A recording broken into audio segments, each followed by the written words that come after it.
인간은 누구나 기억이라는 습관을 가지고 살아간다. 때로는 추억으로 포장하고 때로는 트라우마로 망각되어 기억이 된다. 목화 토금수에서 토라는 역할이 바로 이러한 습관을 담당하고 우리 뇌 속에 있는 해마에 수많은 기억이라는 습관이 저장된다. 해마의 역할은 감목이라는 단기적 의식을 경금이라는 장기적 무의식에 넣기 위한 역할을 한다. 자연이라는 수에서 토라는 인간의 의식을 넣는 역할이다.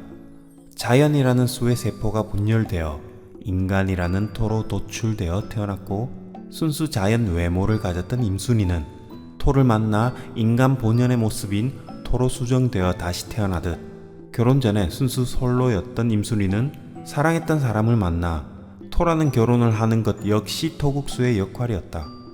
중간에 변형을 했던 그땐 화라는 과정을 거쳐 토를 더 토답게 완성시키고 있었던 것이다. 사랑했던 사람을 만나기 위한 일련의 과정이었다. 아직도 변형되는 화의 과정을 거짓 기억으로 남겨놓는 이들이 있다. 나는 고등학교 때 갑자기 쌍꺼풀이 생기던데? 믿어주자. 오늘도 순수한 임순이는 추억에 잠겨있다. 중지손가락 내며 이혼하자던 그대는 지금 어디에? 그때는 미워하며 보내야 했던 내 마음 너무 아파요. 그대 떠나는 뒷모습에 내 업보떨 그어주리. 재성이란 가정적, 사회적, 국가적, 범세계적으로 나라는 자신의 현재 위치를 알려주는 서비스를 해주는 육신입니다. 내비게이션을 켰을 때 지구 어디에 있든 자신의 위치가 나옵니다. 사회적으로 나의 위치 좌표를 나타내는 것이 재성이라고 볼 수 있죠.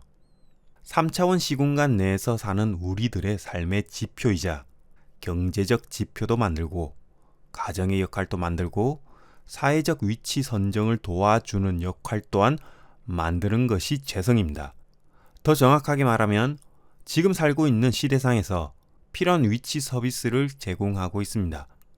학창시절 공부해서 성적을 내야 하는 위치 서비스, 졸업해서 경제적 활동을 위한 회사를 선택하는 위치 서비스, 종족 보존을 위해 결혼해서 아이를 낳게 하는 위치 서비스, 노인이 되어 자녀들에게 다시 사회적 활동 및 종족 보존을 위해 자신의 습관을 자녀들에게 주입시키는 위치 서비스를 제공합니다. 가정 내에서 보면 보통 재성을 부인의 역할이라고 하죠. 남명이든 여명이든 팔자 내에 재성이 있으면 부인의 역할이 있다고 해석합니다. 시대적으로 타고난 부인의 역할을 뜻하고 조선시대에는 남편의 내조를 담당하는 위치 서비스를 제공하는 역할을 했고 현재는 맞벌이하며 가사를 도와 남편과 공존하는 위치 서비스를 제공하고 있습니다. 부부관계에서 식상이 부부의 애정관계를 나타낸다면 재성과 관성은 단지 위치적 역할을 나타낼 뿐이죠. 그래서 무식상은 결혼하게 되면 부인의 역할 및 남편의 역할이 존재할 뿐이지 막 여행 다니며 막 뽀뽀도 시도 때도 없이 하는 그런 애정관계는 불편하다고 생각을 합니다. 그저 사회적, 가정적 자신의 역할에 충실할 뿐입니다. 너무 역할에 충실한 나머지 남편 스마트폰에 위치 서비스를 심어놓아 믿음을 의심으로, 사랑을 집착으로, 애무를 싸대기로, 사랑의 속삭임을 욕짓거리로 바꾸어 놓는 것은 재성이 아닌 지옥을 스스로 만드는 행위인 집착에 들어갑니다. 이러한 사회적 습관을 만드는 것은 재성입니다. 우리가 살아오며 끝없이 반복되는 사회적 습관은 우리의 뇌 속 해마에 언제부터인지 모를 그 옛날부터 살아오며 때려 넣어왔습니다. 지금도 내일 출근해야 하기에 습관을 때려 넣고 있는 것이 기억의 해마가 담당하는 습관이 튀어나오게 하는 역할입니다. 무의식이라고 하죠. 이러한 점으로 미루어 볼 때 평생 사람의 타고난 사주팔자는 바꿀 수 없으며 성격 또한 바꿀 수 없는 것을 알 수가 있습니다. 수많은 인연의 업보를 만드는 엔트로피가 줄어들었다면 3차원 공간에서도 시간 여행이 가능하겠지만 아쉽게도 시간이 흐르면 흐를수록 엔트로피가 증가하는 이상 타임머신은 존재하지 못하게 되었네요. 이러한 엔트로피의 증가로 인해 우주는 계속 팽창하고 있으며 별과 별끼리라는 다른 시대의 별은 멀어져 가고 있지만 태양계 행성이라는 거리는 상대적으로 가까워지고 있는 것이 우주의 현실이 아닌 우리네 현실입니다. 즉, 재성이 이러한 역할을 하며 재물을 더욱 재물답게, 물질 만능주의를 더욱 황금 만능주의답게, 부인을 더욱 부인답게, 사회적 역할을 더욱 살아온 그 역할에 맞게 습관을 만들어가고 있습니다. 어느 시대나 부인의 역할은 예쁜 아이를 가져 내 습관인 DNA의 일부를 물려주는 역할을 해왔던 거죠. 과학계에서도 증명한 바와 같이 끝없는 집안의 내력인 DNA로 우리는 살아왔고 또한 살아가고 있습니다. 결론은 배우자의 성격은 바꾸지 못합니다. 앞으로 때리지 마세요. 싸대기를 날리기 직전 한번 생각해 보는 거죠. 아, 인간 습관을 바꾸지 못하지. 나도 싸대기 습관을 버리지 못하듯 내가 마음을 바꿔 먹든 해야 하는 것이 과학적이고 자연의 이치에 맞겠구나. 내가 지금까지 비과학적이고 좀 무식하게 살았구나. 하며 생각을 하는 것은 단 3초. 싸대기는 작심 3초. 이내 못 참고 때리고 마는 것이 가속도의 법칙입니다. 여기서 가속도의 법칙이란 이미 때리기 시작한 것은 참지 못하고 계속 힘이 가속되는 현상. 즉, 한번 일어나는 분노는 끝내 참지 못하고 때린 김에 일단 날리고 보자 하며 때린다면 작용 반작용 법칙에 의해 남편도 나를 때리고 있는 모습이 재현됩니다. 아주 기가 막히게 잘 짜여진 업보의 알고리즘을 만들고 있었던 것이죠. 그렇다면 이러한 제 성격이 지지에 근이 있으면 어떻게 될까요? 일단 재성을 감당하게 된다고 해석합니다. 이를 풀이하자면 경제적 활동에 이리저리 치열하게 살기보다는 경제적 활동을 능히 해내는 의지력을 표출하게 되고 환경이 힘들든 어떻든 말없이 묵묵하게 자수성가의 과정을 거치며 경제를 활보하게 됩니다. 그 유명한 고사성어가 있죠.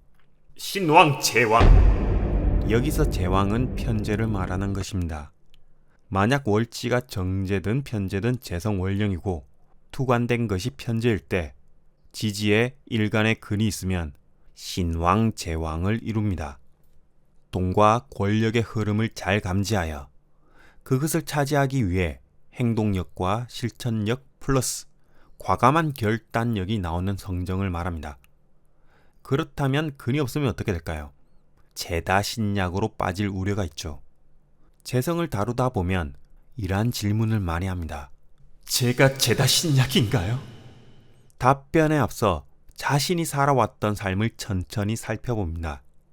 주위에 여자가 많은데 내 여자가 없었다면 제다신약일 가능성이 높습니다. 간호학과 들어가서 온통 여자 천지 빽깔이인데 내가 사귀었던 여인은 없었다면 제다신약일 가능성이 높은 거죠. 주위에 돈 많은 친구는 많은데 나는 씁쓸했다면 제다신약일 가능성이 높습니다. 부친이 돈이 많은데 다른 형제에게 다 줬던가 자신은 개뿔도 못 받았다면 제다신약일 가능성이 있습니다. 증권회사나 은행 등 금융권에 종사하시는 분들도 제 성격에 제다신약일 가능성이 높습니다. 그렇다면 제다신약이 나쁘냐고 어느 남명이 눈물을 흘리며 물어본다면 저처럼 남중 남고 공대 군대까지 갔다 온 사람들은 더 많이 눈물을 흘립니다. 좋다 나쁘다는 스스로 생각하는 망상일 뿐입니다. 그러니 지금 나쁘다고 생각하시는 분들은 자신보다 더 나은 사람을 쳐다보지 마시고 자신보다 더 어려운 처지에 놓인 사람들을 보며 안타까워하시면 됩니다. 반면에 그럼 제왕 신왕은 어떠한 상황에 놓여지게 될까요? 주위를 한번 둘러보세요. 오빠야, 나도 아마 만나도. 하는 사람이 많을수록 제왕신왕한 팔자입니다. 양다리 걸쳤는데 이게 또 문어다리식으로 가는 것 또한 제왕신왕한 팔자입니다. 갑순이하고 같이 길을 걷다가 을순이를 만나 오빠야, 이 가시나는 누구? 하면 신왕제왕한 팔자입니다.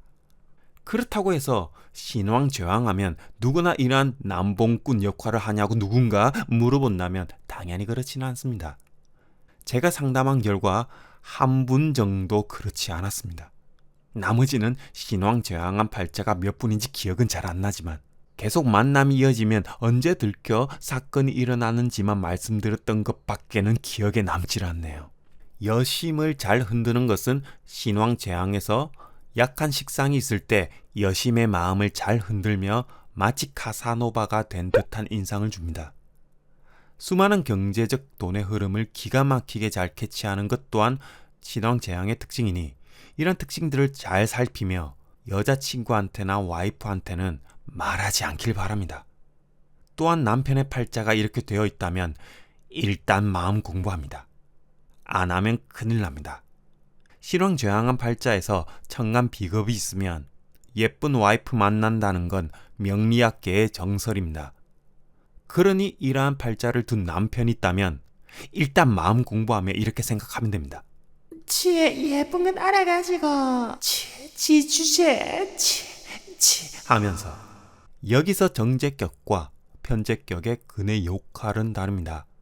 둘 다 공통점으로 봐야 할 것이 연월의 비견급제 식신상관이 더 많은지 아니면 관성과 인성이 더 많은지 봐야 합니다.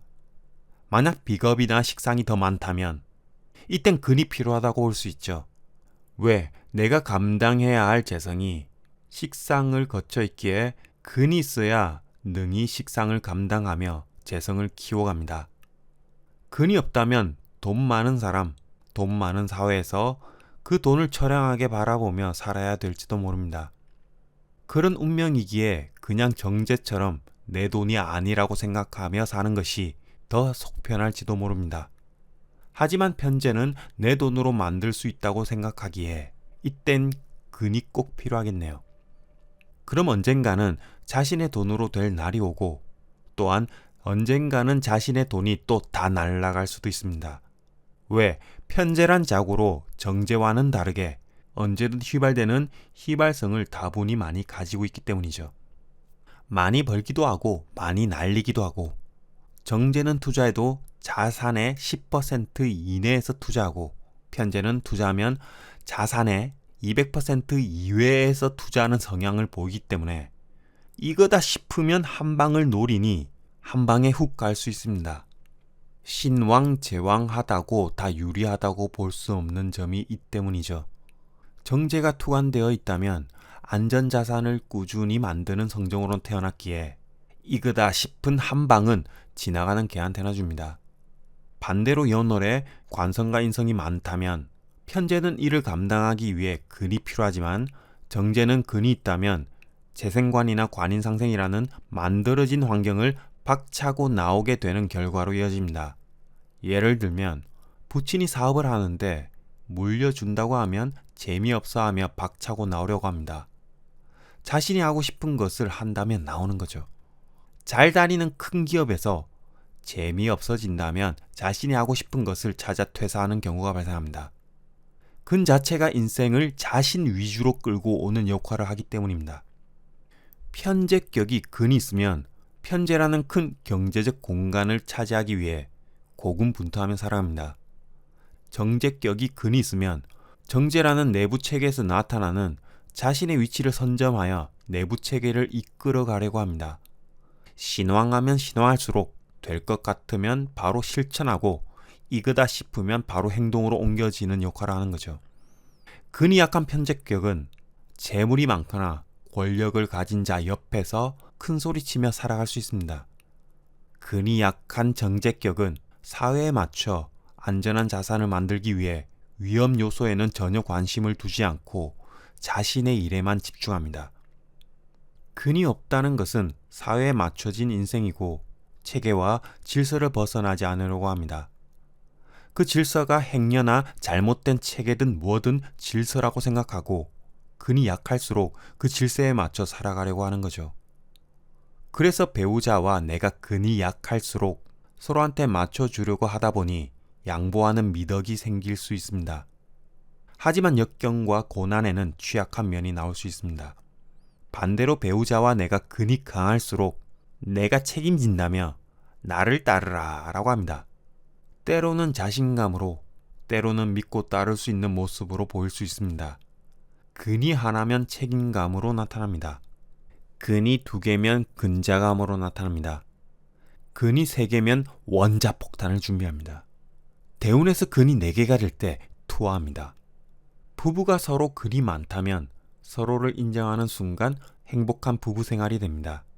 뭘 하든 내버려 두면 원자폭탄은 투하되지 않습니다.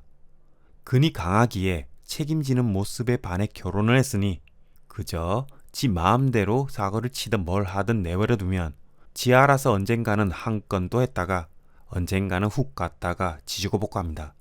간섭하는 순간 서로 불편해지는 거죠. 재성을 자세히 들여다보면 그 시대에 맞는 역할을 해내려고 하는 현실적 모습입니다. 누구나 습관은 가지고 있습니다. 특히 오행적으로 토를 가지고 있으면 지금까지 지켜온 습관에서 잘 벗어나지 못하는 부분이 나타납니다.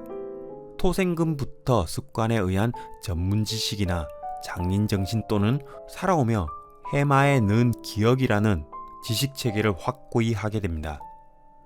죽어서 오는 해자축의 시기에 토생금과 토국수를 하기 위해서입니다. 음악에서 음계만 들어도 천재적인 재능으로 바로 피아노를 치는 모차르트가 있듯 숫자만 봐도 바로 과학체계를 만드는 아인슈타인이 있듯 평범한 농부의 자녀로 태어나더라도 천재가 나오듯 부모는 환경일 뿐 무의식은 이러한 토국수로 이루어진다는 것을 알 수가 있습니다. 감사합니다.